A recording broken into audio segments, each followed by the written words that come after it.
முன்னணி பேரியக்கத்தின் சார்பாக திருப்பரங்குன்றம் மலையின் புனிதத்தை காக்க கோரி நடைபெறும் இந்த ஆர்ப்பாட்டத்தை இந்து முன்னணியின் மாநில தலைவர் திரு காடேஸ்வர சுப்பிரமணியம்ஜி அறிவித்த போது தமிழ்நாடு எங்கும் முருக பக்தர்கள் மத்தியிலே மாபெரும் எழுச்சி உணர்ச்சி ஏற்பட்டது. ஏன் அந்த உணர்ச்சி, எதற்காக அந்த எழுச்சி என்றால், கடந்த ஒரு மாத காலமாக மதுரை மண்ணிலே இந்த ஆறுபடை வீட்டில் முதல் படை வீடான திருப்பரங்குன்றத்தை குன்றம் இருக்கும் இடமெல்லாம் குமரன் இருக்கும் இடம் என்ற தமிழர் சொன்னது தமிழகம். திருப்பரங்குன்றத்தில் நீ சிரித்தால் முருகா அப்படின்னு பாடிய தமிழன்.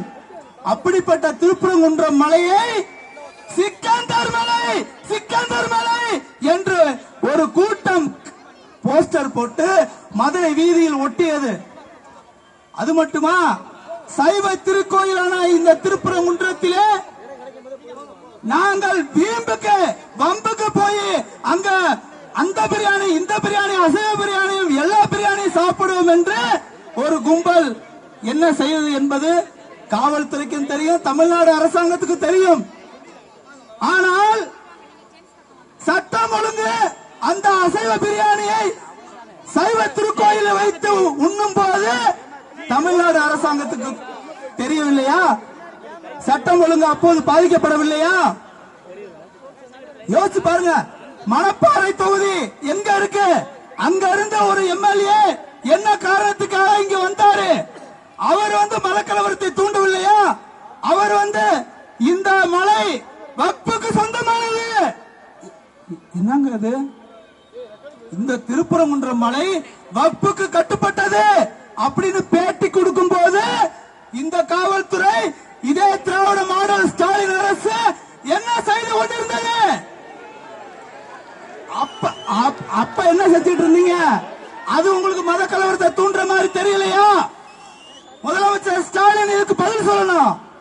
ஒரு சம்பந்தம் இல்லாத ஒரு எம்எல்ஏ இங்க கலவரத்தை தூண்டவில்லையா?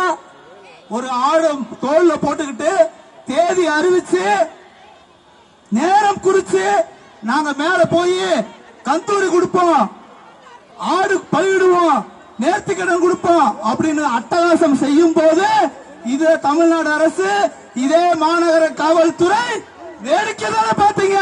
ரிமாண்ட் பண்ணீங்களா? அந்த ராமநாதபுரம் எம்பி, அந்த ராமநாதபுரம் எம்பிக்கு இங்க என்ன வேலை? அவரை கைது செய்தீர்களா? ஆனா அதெல்லாம் உங்களுக்கு மத கலவரத்தை தூண்டுற மாதிரி தெரியல. அவங்க செஞ்ச எந்த விஷயத்துக்காகவும் யாரையும் நீங்க ரிமாண்ட் பண்ணல. ஏற்கனவே எத்தனை எஃப்ஐஆர் இதே திருப்பரங்குன்றம் காவல்துறை போட்டிருக்கு. எஃப்ஐஆர் போட்டீங்களே, வெடிகுண்டு வெடிகுண்டு வச்ச தீவிரவாதிகள் இன்னைக்கு அந்த மலைக்கு பின்னாடி தர்காவுக்கு பின்னாடி வெடிகுண்டு கண்டெடுக்கப்பட்ட வழக்கு உட்பட எஃப்ஐஆர் போடப்பட்டது. இதே மயில்வாகனன் சார் ஏடிஎஸ்பி இருந்த போது இங்க இருக்கிறாங்க அந்த அதிகாரி, அவங்க தான் வழக்கு போட்டாங்க. அப்ப இது போன்ற அராஜக செயல்கள் நடக்கும் போதெல்லாம் வேடிக்கை பார்த்தது இதே அரசாங்கம். ஆனா இந்துக்கள் சார்பாக ஒரு போராட்டம், முருகன் மலையை மீட்கும் போராட்டம், முருகன் மலையின் புனிதத்தை காக்க போராட்டம் என்று சொன்னவுடனே மதுரையில் என்னைக்குங்க 144 தடை உத்தரவு போட்டிருக்கீங்க? மதுரை மாவட்டம் முழுவதும் என்னைக்கு 144 தடை உத்தரவு என்னைக்கு போட்டீங்க? எந்த வருஷம் போட்டீங்க? வெள்ளக்காரன் காலத்துல கூட நோட்டீஸ் கொடுத்ததுக்காக ரிமாண்ட் பண்ணப்பட்டது கிடையாது. வெள்ளக்கார ஆட்சியோட கொள்ளக்கார ஆட்சியில நோட்டீஸ் கொடுத்ததுக்காக என்ன ரிமாண்ட் பண்றீங்க? நீதிமன்றம், உயர் நீதிமன்ற நீதி அரசர்கள் இன்னைக்கு உங்களுடைய 144க்கு சவுக்கடி கொடுத்திருக்கிறாங்க. இதே மதுரையில காவி படையினுடைய எழுச்சி என்ன, இந்து முன்னணியோட வளர்ச்சி என்ன என்பதை நிரூபிக்கும் விதமாக இன்னைக்கு இந்துக்களுடைய போராட்டமாக, முருகபக்தருடைய போராட்டமாக இன்னைக்கு மக்கள் எல்லாம் ஒன்று திரண்டிருக்கோம். இது நம்ம அனைவருக்கும் கிடைத்த வெற்றி.